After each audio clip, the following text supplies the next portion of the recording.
My name is Chelsea. I'm 21, and this is something I've never told anyone. I'm addicted. Not to drugs, not to alcohol, but to something else. Something I can't go a night without. My vibrator. Thank you, my wonderful subscribers, for sticking to Ella Infidelity Stories. I appreciate you all. Now let's dive into the main story. It started when I was 18, curious, lonely, and quietly craving something I didn't even understand. At the time, I bought my first toy online, a sleek little pink thing that fit in my palm, and made me feel things I had never felt before. At first, I used it once a week. Then it became every night. Now I need it before I sleep, like brushing my teeth, like drinking water. My body won't relax until I've had it, until I've felt it. Sometimes I tell myself it's just routine, but deep down, I know it's more. I built a secret world around it. A ritual. Soft music, dim lights, no distractions. Just me, and that sweet hum between my thighs. I know exactly how to touch myself, where to press, how to arch my back. I moan into my pillow. I grind. I whisper things no one will ever hear. And when it's over, I lie there in silence. Satisfied, guilty, alone. I never told anyone. I couldn't. It was my secret. At least until he moved in. His name is Jake, my mother's new husband. She met him on a dating app, and within weeks he was in our house, sitting on our couch, drinking from our mugs like he belonged. At first, I hated the idea. I had no interest in welcoming some strange man into our lives, especially not into my space. But then I saw him. Jake wasn't what I expected. He was dangerous. Not in the scary way, no. This was the kind of danger that made your thighs clench without warning. Tall, broad shoulders, deep voice, a jawline that looked like it could cut glass. Salt and pepper hair that made him look like a hot actor from one of those forbidden romance movies. And then there were his arms, tattooed, strong, veins showing just enough to make my mind wander. I started to watch him from the hallway when he worked out in the garage. Shirt off, sweat dripping, muscles flexing. I knew it was wrong, but I couldn't help it. I started thinking about him during my nightly routine. His arms pinning me down, his rough hands grabbing my waist, his voice whispering filthy things in my ear. My little pink vibrator started to feel like him, bigger, harder, more intense. And that night, the night everything changed. I was deep into it. My legs spread wide, the toy humming between my thighs.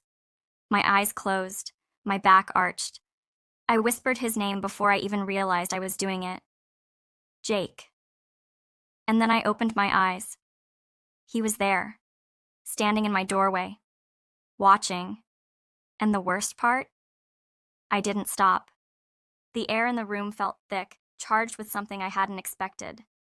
Desire. Jake stood there, his hand gripping the door frame as if he was trying to hold himself back. His eyes never left me, not even for a second. And I didn't look away either. Maybe I should have. Maybe I should have turned my back, acted like it was all a mistake. But I didn't. I couldn't. My body betrayed me as I kept moving the vibrator, the hum sending shockwaves through me. I could feel my pulse racing in my throat, my chest rising and falling. But it was his eyes, those deep gray eyes that stole the breath from my lungs. They were hungry, not just curious, not just shocked, hungry. I had expected to feel embarrassed, ashamed, but instead I felt something else, something dangerous. My core tightened, and I felt that familiar ache between my legs, stronger than ever. Jake stepped forward, his broad frame blocking the light from the hallway. He didn't say anything, but I could see his chest rising and falling just as fast as mine. He was fighting with himself, I could tell. You? My voice was shaky, but I didn't know what else to say. You shouldn't be here. He didn't answer at first. Instead, he just watched me, his gaze lingering on the way my fingers moved. And that was when I realized I hadn't stopped. I had kept going, kept pressing the toy deeper, letting it thrum against me like I was inviting him in. Suddenly, the weight of it all crashed down on me. What was I doing? This was my stepdad. This was wrong, wasn't it? But my body didn't care. It craved the tension, the forbidden thrill of having him so close, even if it was just with his eyes. I felt like a string pulled taut, ready to snap. I gasped, my movements slowing as I reached the edge. But then Jake spoke. "Tell me to leave, Chelsea," he said, his voice hoarse. "Tell me to leave, and I will." My breath hitched. I knew what he was asking. He was offering me a way out. He was giving me control. But somehow I didn't want to take it. I was breathing hard now, my fingers still tracing the toy along my skin, but my mind was no longer focused on the toy.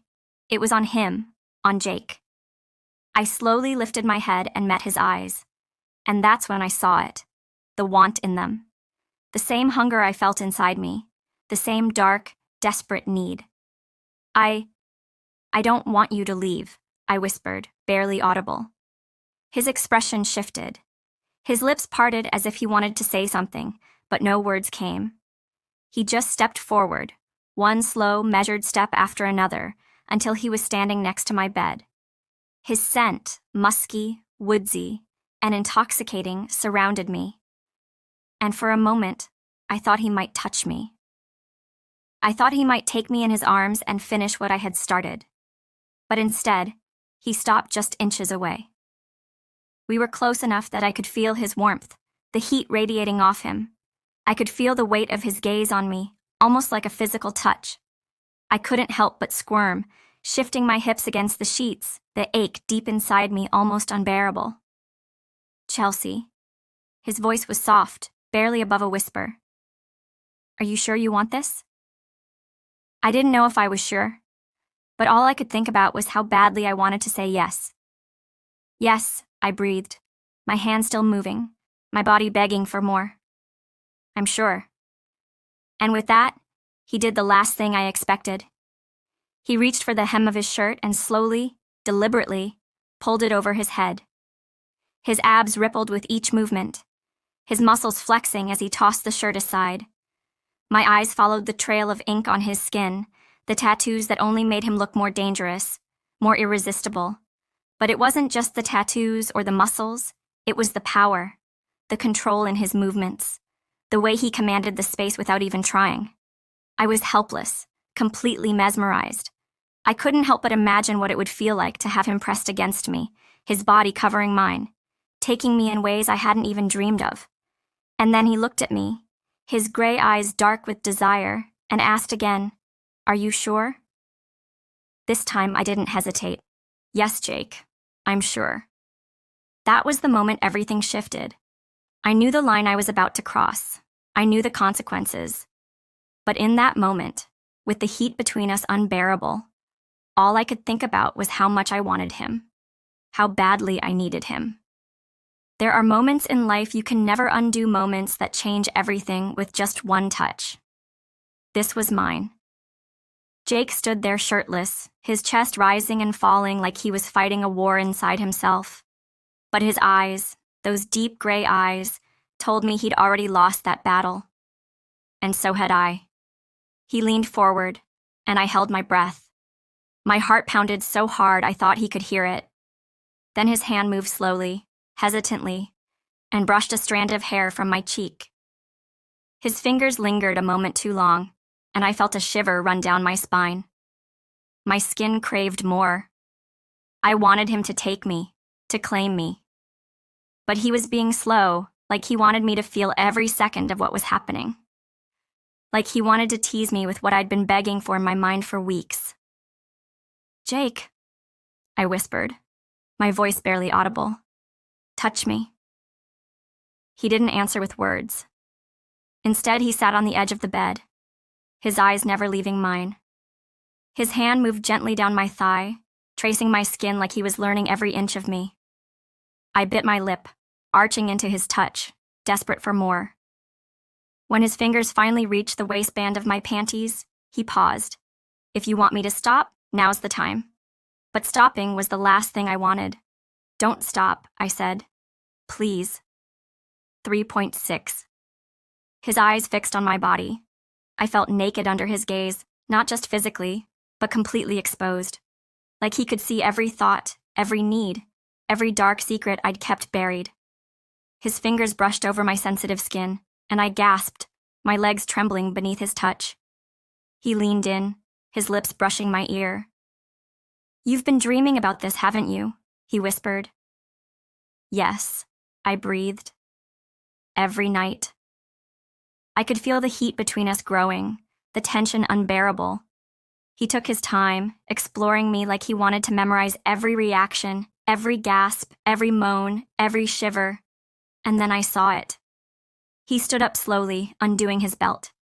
His pants dropped, and my eyes widened. My heart skipped a beat. He was bigger than I expected. Thick, heavy, intimidating. For a moment, I froze. I had imagined this moment so many times in my fantasies, but now that it was real, I wondered if I could handle him. He saw the hesitation in my eyes and leaned down, kissing my neck, his voice low and reassuring. "I'll be gentle," he said, "but I want you to feel me." And I did. He moved between my legs, guiding himself with one hand while the other cupped my face. His eyes locked with mine as he pushed forward, slowly, carefully. I gasped. The stretch was intense, almost too much. My body tensed. "Relax, baby," he murmured, his thumb brushing over my lips. "Let me in." I tried. I closed my eyes, focusing on his voice, his touch. Inch by inch, he filled me, deeper than anything I had ever felt. I moaned, a sound I couldn't control. The pain was there, but so was the pleasure, twisting together, sharp and sweet. When he was fully inside me, we both paused, breathing hard. "You feel incredible," he groaned. I clung to him, my nails digging into his back as he began to move. Slow, deep strokes. Every motion sent shockwaves through me. I felt full, stretched, owned. It was wrong. Every part of it was forbidden. But it felt so right. His lips found mine, hungry and desperate. His hands gripped my hips, pulling me closer with every thrust. The headboard hit the wall, a steady rhythm that made the room feel smaller, hotter. "Jake." "I can't," I gasped. "I'm gonna let go," he whispered. "I want to feel you come." And I did. My body tensed, then exploded with heat and pleasure that left me breathless. I cried out, holding on to him like I was falling. He followed seconds later, his grip tightening, his groan low and deep against my neck. When it was over, we collapsed into each other. Our breathing ragged, our bodies tangled, our minds spinning. We didn't say anything for a long time, because we both knew. There was no going back. It started with my vibrator. Now, I can't go a night without him. Jake, my stepdad. Even saying his name in my head sent shivers through me now. What we did should have made me feel ashamed, but instead it made me hungry, addicted. Every time he walked by, every time I heard the sound of his deep voice in the next room, I craved him. I needed him like air. After that night, everything changed. Our touches were no longer accidental. Our stares lingered longer. We found ways to be alone, to sneak around my mom like two guilty lovers caught in a dangerous game. But it didn't feel like a game. It felt like survival. Jake started coming to my room late at night, quiet, careful. Sometimes he would just lie next to me, his big hands sliding up my thighs as I pretended to sleep, only to melt into his touch the moment his fingers found my sweet spot. Other nights, he would wake me up by whispering filth into my ear, his body already hard against me. He loved teasing me. "Tell me what you need, baby girl," he'd say. And I'd whimper, desperate for him. "You, please, Jake. I need you." Every night with him became another layer of obsession. Another memory burned into my skin. He stretched me in ways no man ever had. Filled me so deep I could still feel him the next morning. But it wasn't just sex. There were nights he'd run a hot bath for me, washing every inch of my body with his strong hands before taking me against the steamy bathroom mirror. Or mornings when we'd sneak into the garage, me sitting on top of the dryer as he lifted my dress and slid into me without warning. It was dirty. It was wrong. But it was so perfect. I stopped using my vibrator, not because I didn't want release, but because nothing felt as good as him. I was addicted to his size, his scent, his voice growling in my ear as he pinned me down and made me his. One afternoon, I came home early and found him in the living room, sweat glistening on his chest, fixing something with his shirt off. My eyes drank him in. He looked up and smirked. "Miss me already?" I walked over, dropping my purse, my heart racing. "You have no idea." He pulled me into his lap, his mouth crashing into mine. I could already feel him growing beneath me. I ground against him, needy and wet, and whispered, "Take me. Right here." That day, I rode him on the living room couch, moaning into his shoulder as he filled me again and again, his hands gripping my waist like I was the only woman he'd ever need. We didn't hear the garage door open. My heart nearly stopped. My mom. Jake pulled me off him, tossing a blanket over us as I scrambled to fix my dress. We were breathless, flushed, seconds away from being caught. That was the day we realized how reckless we were becoming. But neither of us stopped. The danger just made it hotter. Even now, I don't know how long this can last. How long we can keep sneaking around, stealing moments between the lies. But I know one thing. I'm not addicted to my vibrator anymore. I'm addicted to Jake, his scent, his skin, his thick, hard length that ruins me every time, and deep down, I know he's just as addicted to me.